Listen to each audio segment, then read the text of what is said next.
हज की सब्सिडी थी, हज जाने की, इंडिया से लेकर हज जाने तक की, उसकी सब्सिडी जो है पीवी नरसिम्हा राव 1995 में चालू की थी। एक्चुअली में हज जाने के लिए जो इंडियन मुस्लिम्स थे जो हज जाते थे, उनके पास उतना बजट नहीं होता था कि वो हज जा सकें। और उस समय एयर इंडिया नाम की कंपनी लॉस में चल रही थी।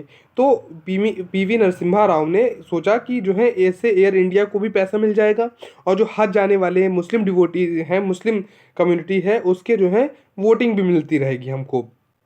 तो ये चलता रहा।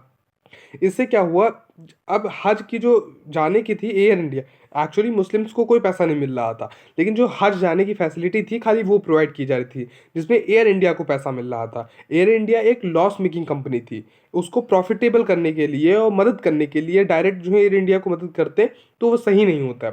लेकिन फिर आता है सुप्रीम कोर्ट का डायलॉग। सुप्रीम कोर्ट कहता है कि ये पैसा आम जनता का है, तो ये पैसा जो है किसी भी रिलीजियस पर्पज से इस्तेमाल नहीं किया जा सकता, और इसको 2022 तक ख़त्म कर देना चाहिए, किसी भी तरीके ख़त्म कीजिए, जो गवर्नमेंट से कहा है सुप्रीम कोर्ट ने। और उसके बाद बीजेपी ने 2018 में इसको ख़त्म कर दिया, हज की फैसिलिटी को। कुछ मदरसों में अगर यूपी के आपने देखा हो तो उनकी भी फीस को या उस ख़त्म ही कर दिया, बिल्कुल उनकी फ़ीस भी नहीं दी गई। और जो मदरसे में टीचर्स थे जो पढ़ाते थे, रिलीजियस स्कॉलर, उनकी भी जो है रोक दी गई फंडिंग, या तो ख़त्म ही कर दिया गया बहुत जगह पे।